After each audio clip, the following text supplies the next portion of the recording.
Hello everyone, welcome to UPSC Unstoppables. मैं हूँ आरती छावगी और आज हम यहाँ पर जो टॉपिक कवर करने वाले हैं वो है कॉइन्स इन एंशिएंट इंडिया। मैं आपको आज के सेशन में बताऊंगी कि ये टॉपिक हम क्यों कवर करने वाले हैं, लेकिन उससे पहले एक छोटी सी जानकारी है आप सभी के लिए। यहाँ पर अनअकैडमी प्लस पर 10 दिसंबर को कुछ इवेंट हो रहा है, उसमें आप ज़रूर जुड़े। यहाँ पर अभी यूपीएससी अनस्टॉपेबल के लाइव सेक्शन में जाइए, वहाँ पर आपको ऐसा थंबनेल दिखेगा, उसके ऊपर नोटिफाई मी पर क्लिक कीजिए ताकि आप 10 दिसंबर को हमारे साथ जुड़ पाएँ। अब मैं आपको बताती हूँ कि हमें कॉइन्स क्यों पढ़ने हैं।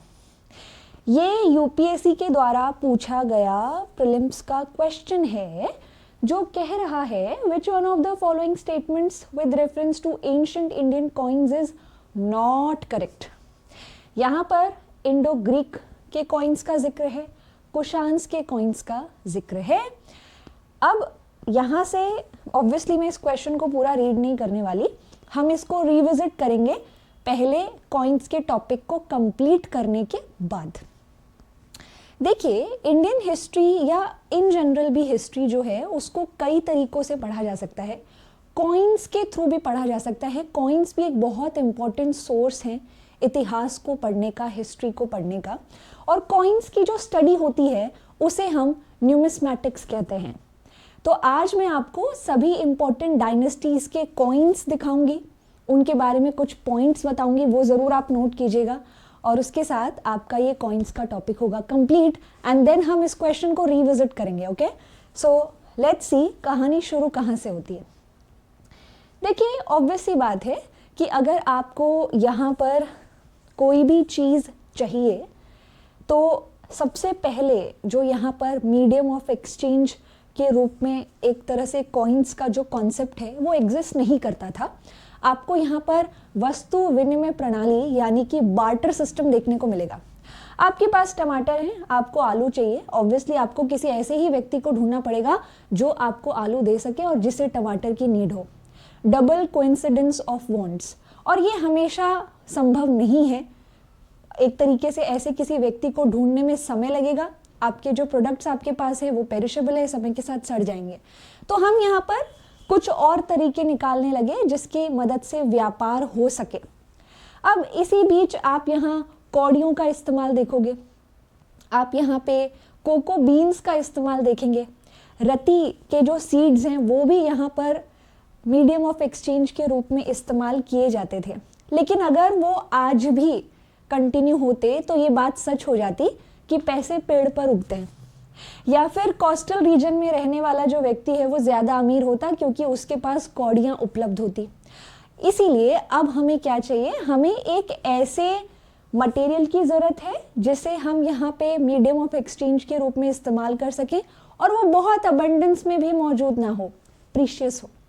तब यहाँ पर मेटेलिक कॉइन्स की शुरुआत होती है। अब यहाँ पे कॉइन्स की सबसे ज़्यादा ज़रूरत जो थी, नीड जो थी, वो व्यापारियों को थी, ट्रेडर्स को थी। तो सबसे पहले उन्होंने ही मेटल के पीसेस को व्यापार में इस्तेमाल करना शुरू किया।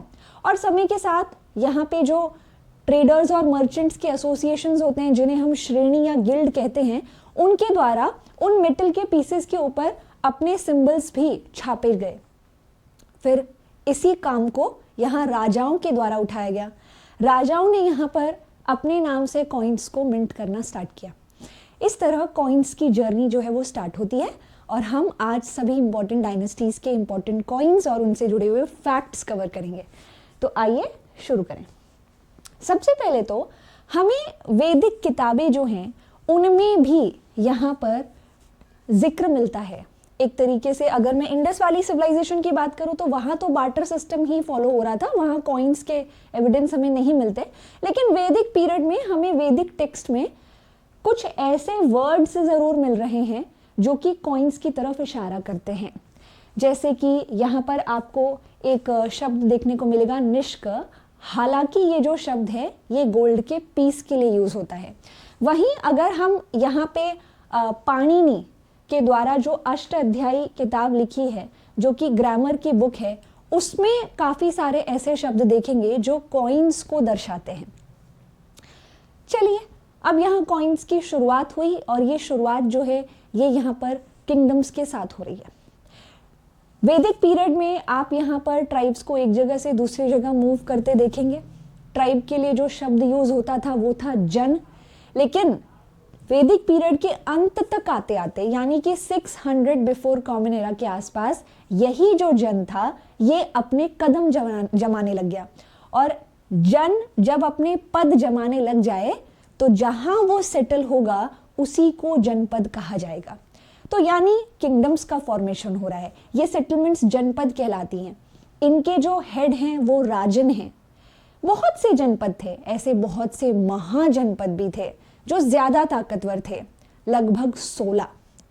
इन 16 महाजनपदों के राजाओं ने भी कॉइन्स मिंट किए हैं और उसी दिशा में आप यहाँ पर कुरु जनपद के अंडर कॉइन देख सकते हैं। इनिशियली जो यहाँ पर कॉइन्स मिंट हुए हैं उनमें हम नॉर्मली सिल्वर या कॉपर का इस्तेमाल होता हुआ देखते हैं। सिल्वर या कॉपर जो है उसका यूज आपको यहाँ पे देखने को मिलेगा।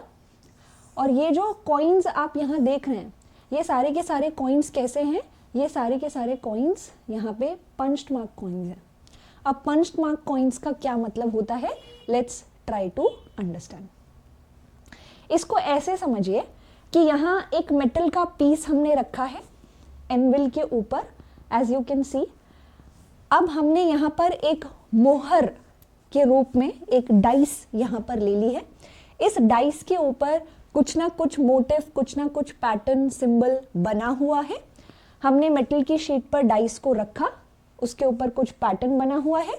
हमने यहाँ पर हैमर से डाइस के ऊपर स्ट्रक किया, वार किया, और वो डाइस के ऊपर जो भी मोटिव बना है वो मेटल की शीट के ऊपर एक इंप्रेशन क्रिएट करेगा। इस तरीके से ये कॉइन्स पंच किए गए हैं, इसीलिए हम इन्हें पंच्ड मार्क कॉइन्स कह रहे हैं। तो इनिशियली यहाँ पर पंच्ड मार्क कॉइन्स आए। पंच्ड मार्क कॉइन्स में आपको यहाँ पर मौर्यंस के पीरियड में भी बहुत अच्छे एग्जाम्पल्स देखने को मिलते हैं। मौर्यंस के समय में यहाँ पर आप देख सकते हैं ये एक ही कॉइन है। ये कॉइन का ऑब्वर्स पार्ट है, ये कॉइन का रिवर्स पार्ट है।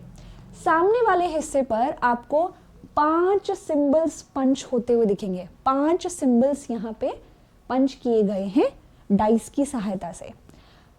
पीछे वाले हिस्से पर कॉइन मिंट करने वाले व्यक्ति ने अपना सिंबल छापा है। तो मौर्यन पीरियड के जो कॉइन्स थे वो कुछ इस प्रकार के थे। कॉपर और सिल्वर का ही इस्तेमाल किया जा रहा था और ये जो कॉइन्स हैं इनका एक प्रॉपर रेगुलर शेप हमें यहाँ नहीं देखने को मिलता। कॉइन्स के ऊपर आपको 5 मार्क्स दिखेंगे सामने वाले हिस्से पर। जैसे ही हम आगे बढ़ते हैं, जैसे ही हम यहाँ पर पोस्ट मौर्यन पीरियड की तरफ बढ़ते हैं, तो आप पाएंगे कि बहुत से ऐसे रूलर्स थे जो कि नॉर्थ वेस्ट वाले रीजन से मौर्यन एम्पायर के डिक्लाइनेशन के बाद इन्वेड कर रहे हैं और उन्हीं में आते हैं इंडो ग्रीक्स।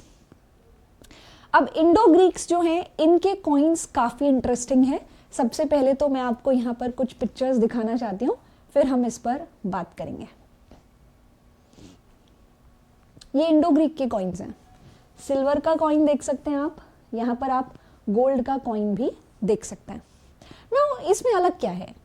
अलग है सबसे पहली चीज़ रॉ मटेरियल। अभी तक इंडिया में कोई ऐसा रूलर नहीं था जिसने गोल्ड का इस्तेमाल किया हो कॉइन्स को मिंट करने के लिए, और यहाँ फाइनली गोल्ड यूज़ हो रहा है।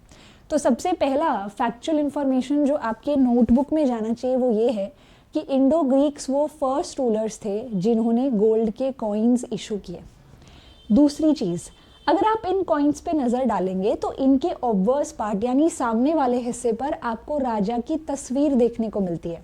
तो इंडो ग्रीक्स वो पहले ऐसे रूलर्स थे जिन्होंने अपने कॉइन्स के ऊपर राजाओं की पोर्ट्रेट भी बनाई। रिवर्स पार्ट यानी पीछे वाला जो हिस्सा आप देख रहे हैं, इसमें आपको इंडो ग्रीक देवी देवता देखने को मिलेंगे। इंडो ग्रीक कॉइन्स में राजाओं के नाम भी लिखे हुए हैं, खरोष्टी स्क्रिप्ट में, ब्राह्मी स्क्रिप्ट में और ग्रीक स्क्रिप्ट में भी। अगर इंडो ग्रीक कॉइन्स नहीं होते तो शायद ब्राह्मी और खरोष्टी को डिसाइफर करना मुश्किल होता, क्योंकि 1837 में जेम्स प्रिंसिप नाम के एक व्यक्ति ने यहाँ पर इन्हीं कॉइन्स की सहायता से जैसे मान लीजिए दो कॉइन्स हैं, दोनों के ऊपर एक ही राजा की फोटो बनी हुई है, एक के ऊपर खरोष्टी स्क्रिप्ट में नाम लिखा है, दूसरे के ऊपर ग्रीक स्क्रिप्ट में नाम लिखा है।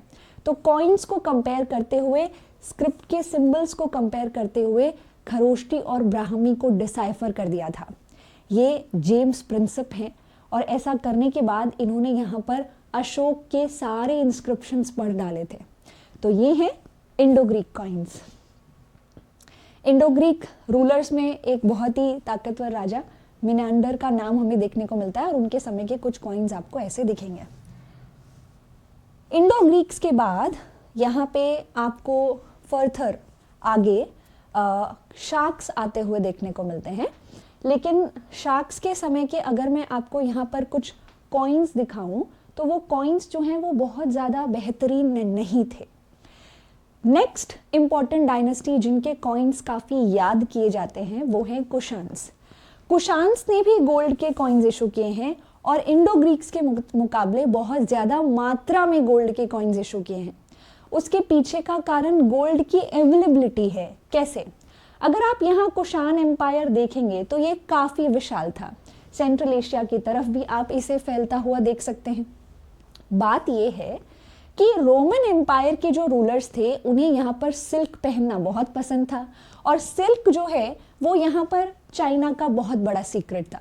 तो चाइना से सिल्क को लाद कर यहाँ पे रोमन एम्पायर ले जाया जाता था और ये जो ट्रेड रूट्स थे जिनसे सिल्क गुजरता था उन्हीं को सिल्क रूट्स कहते हैं और ये सिल्क रूट्स कुशान एम्पायर में से भी गुजरते थे। तो व्यापारी इन रूट से आते जाते कुशान्स को गोल्ड के रूप में टोल टैक्स देते थे और उसका इस्तेमाल इन्होंने कॉइन्स इशू करने के लिए किया है। तो कुशान्स के जो कॉइन्स हैं वो भी यहाँ पर काफ़ी इंटरेस्टिंग आपको दिखेंगे।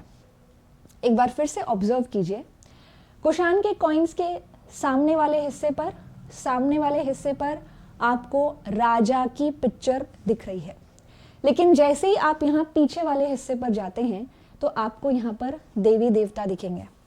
ये देवता कुछ जाने पहचाने से हमें नजर आ रहे हैं। एक्चुअल में कुशान के कॉइन्स में आपको यहाँ लॉर्ड शिव दिखेंगे दोनों कॉइन्स के ऊपर, गोल्ड और कॉपर दोनों के कॉइन्स हैं। मैं आपको एक बहुत ही महत्वपूर्ण कुशान राजा कनिष्क से मिलवाना चाहती हूँ। कनिष्क का कॉइन है, कनिष्क की फोटो है और इसके रिवर्स पार्ट के ऊपर आप यहाँ पे गौतम बुद्ध की पिक्चर देख सकते हैं। इसी तरीके से एक और राजा आप यहाँ पर देखेंगे, कुशान रूलर फोटो बनी है, पीछे यहाँ पर एक बार फिर से लॉर्ड शिव। देखिए यहाँ पे कॉइन्स हमें एक और बहुत इंपॉर्टेंट चीज़ कुशान्स के बारे में बता रहे हैं और वो ये है कि कुशान्स क्योंकि बाहर से आए थे, इंडियन सोसाइटी उनके लिए काफ़ी अलग थी, नई थी, तो उन्होंने यहाँ पर एक तरीका निकाला इस सोसाइटी में जगह बनाने का और वो था यहाँ के रिलीजन्स को पैट्रनाइज करना। पर ये जनता को कैसे बताएंगे? तो जनता को बताने के लिए उन्होंने अपने कॉइन्स के पीछे देवी देवता बनाने शुरू किए। कॉइन्स के पीछे बुद्धिज्म दिख रहा है, राजा Kanishka was one of the greatest patrons of Buddhism. इसी तरीके कॉइन्स के पीछे आपको यहाँ पर लॉर्ड शिव दिख रहे हैं, तो वो यहाँ पर शैविज्म या हिंदुज्म जो है उसको भी पैट्रनाइज कर रहे थे। बल्कि कुशान राजाओं ने खुद को देवपुत्र का टाइटल दिया है।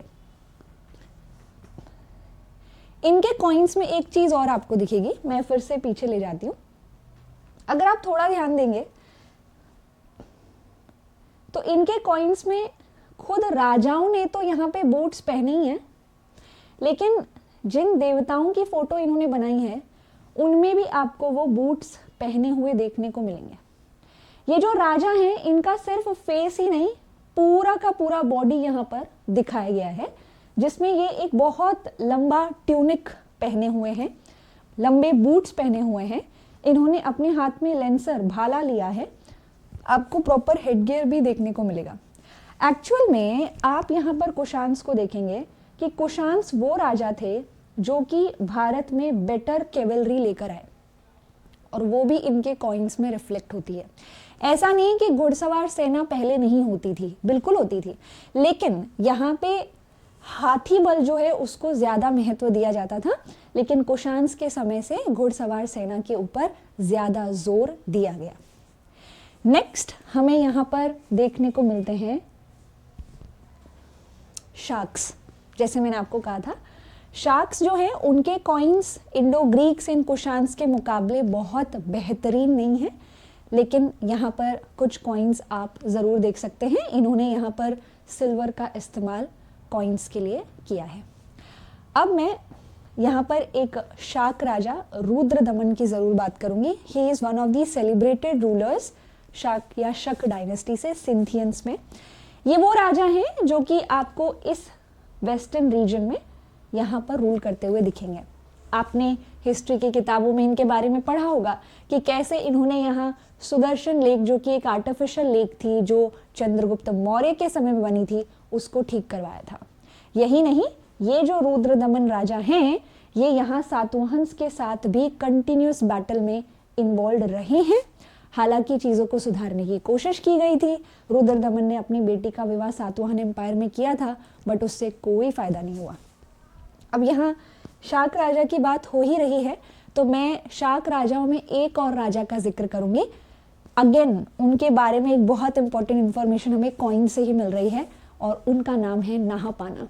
आप जरा नहापाना के कॉइन देखिए, चेहरे के ऊपर ओवर स्ट्रक किए गए हैं कुछ सिंबल्स, चेहरे के ऊपर ओवर स्ट्रक किए गए हैं कुछ सिंबल्स। किसने किया ये? शाक राजा नहापाना का युद्ध हुआ था सातवाहन डायनेस्टी के रूलर गौतमीपुत्र सतकर्णी से, और गौतमीपुत्र सतकर्णी ने नहापाना को हरा दिया। हराने के बाद जो कॉइन्स थे वो भी सातवाहन्स के अंडर चले गए। अब इन कॉइन्स को या तो मेल्ट किया जाए और नए कॉइन्स इशू किए जाएं, लेकिन गौतमीपुत्र सतकर्णी को लगा क्यों ना इन्हें रीयूज कर लें। दो काम हो जाएंगे, पहला फाइनेंसेस बच जाएंगे, पैसे बच जाएंगे, नए कॉइन्स इन्हें मेल्ट करो फिर नए बनाओ, उसकी बजाय बेहतर क्या है इन्हीं को यूज करें।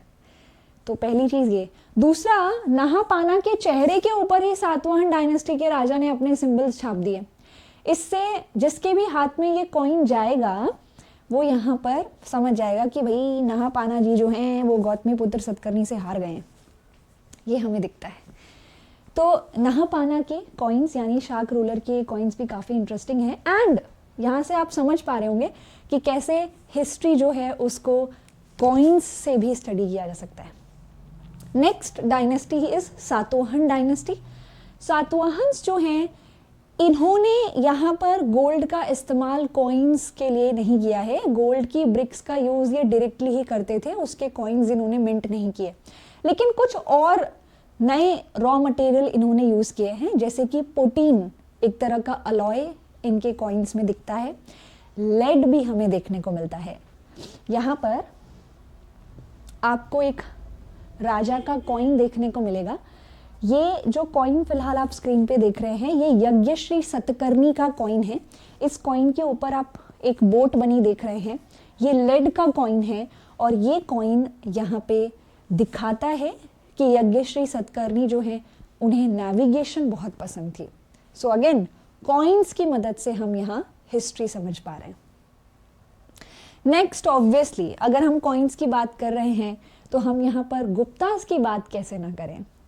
गुप्तास के कॉइन्स, गोल्ड के कॉइन्स जिन्हें हम दिनार कहते हैं, ये कॉइन्स क्वालिटी वाइज सबसे बेहतरीन थे। मतलब इंडो ग्रीक्स ने गोल्ड के कॉइन सबसे पहले इशू किए हैं, कुशान्स ने सबसे ज़्यादा इशू किए हैं, और क्वालिटी वाइज अगर देखा जाए तो गोल्ड के कॉइन्स गुप्तास के बहुत बेहतरीन थे।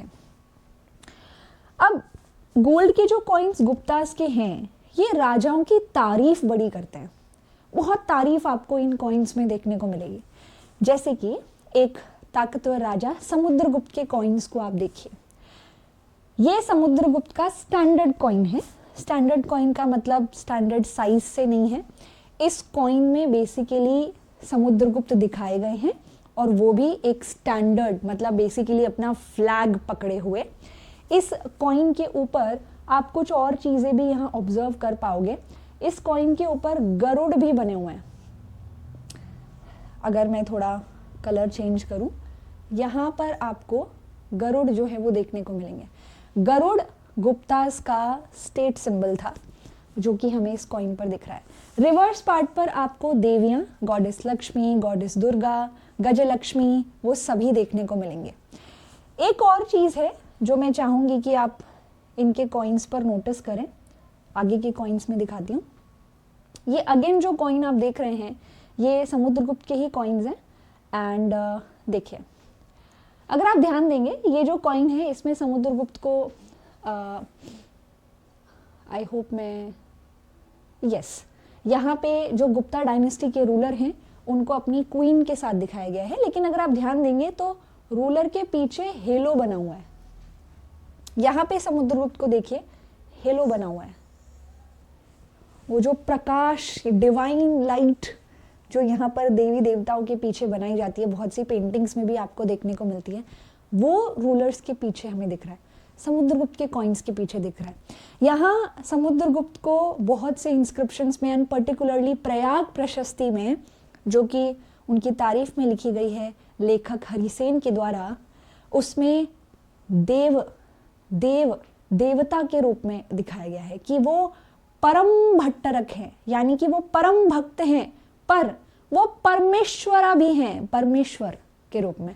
तो यहाँ गुप्ता रूलर्स को कॉइन्स में डिवाइन दिखाया गया है और यहाँ से वो डिवाइन राइट्स का कॉन्सेप्ट जो है जिसको इस्तेमाल किया गया दुनिया भर में राजाओं के द्वारा रूल करने के लिए, वो नजर आता है।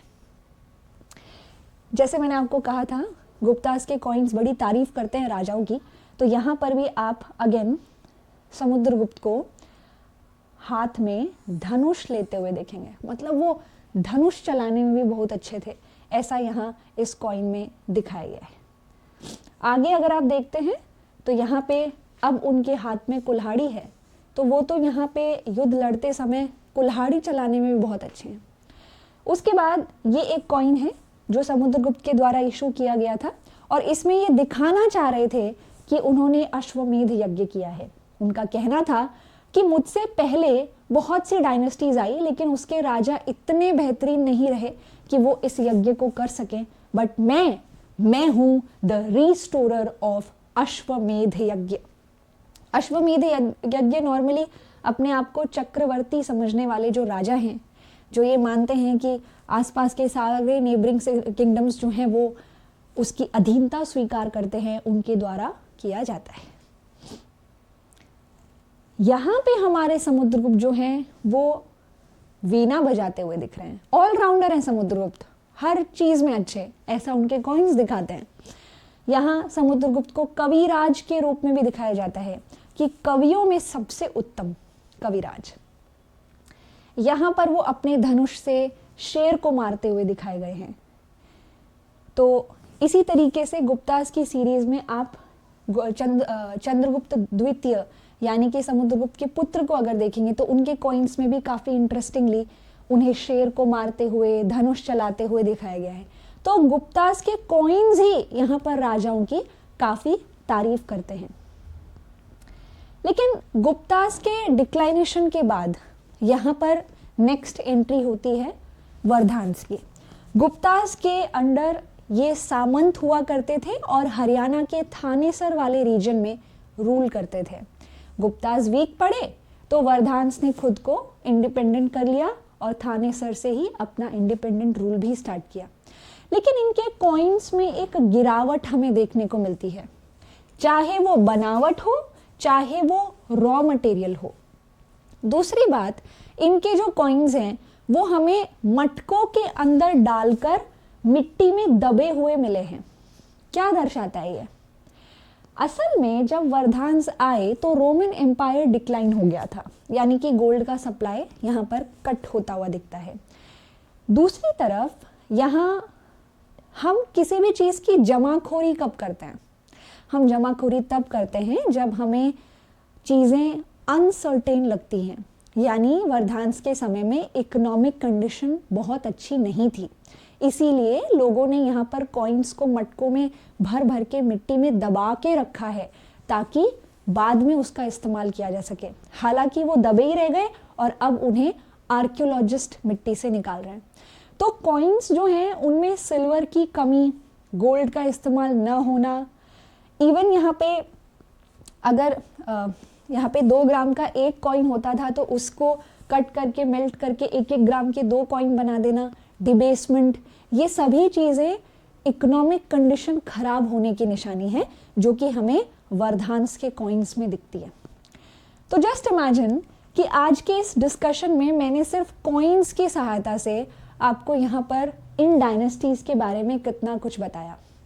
यही है स्टडी ऑफ कॉइन्स यानी न्यूमिस्मेटिक्स। आइए अब उस क्वेश्चन की तरफ वापस जाते हैं।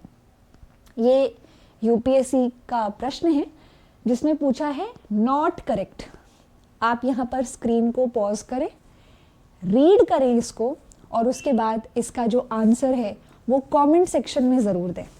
पहली स्टेटमेंट कह रही है कि Indo Greeks issued the first coins जिनके ऊपर राजाओं के नाम और फोटो बनी हुई थी। Kushans issued the first gold coins, Kushans ने फर्स्ट गोल्ड कॉइन्स इशू किए, ऐसा ऑप्शन बी कहता है। The Kushan gold coins were different in weight from the coins issued by contemporary Roman Empire. Contemporary Roman Empire के मुकाबले कुशान्स के जो कॉइन्स थे उनका जो वेट था, जो भार था, वो अलग था। These Kushan gold coins have been found from several sites in North Indian and Central Asia. North India and Central Asia. Kushans के जो गोल्ड कॉइन्स हैं वो कई जगहों से पाए गए हैं, उत्तर भारत, नॉर्थ इंडिया से भी और सेंट्रल एशिया से भी। अब गलत स्टेटमेंट कौन सी है वो बतानी है। वीडियो को पॉज करें, आंसर कमेंट सेक्शन में दें, ठीक है।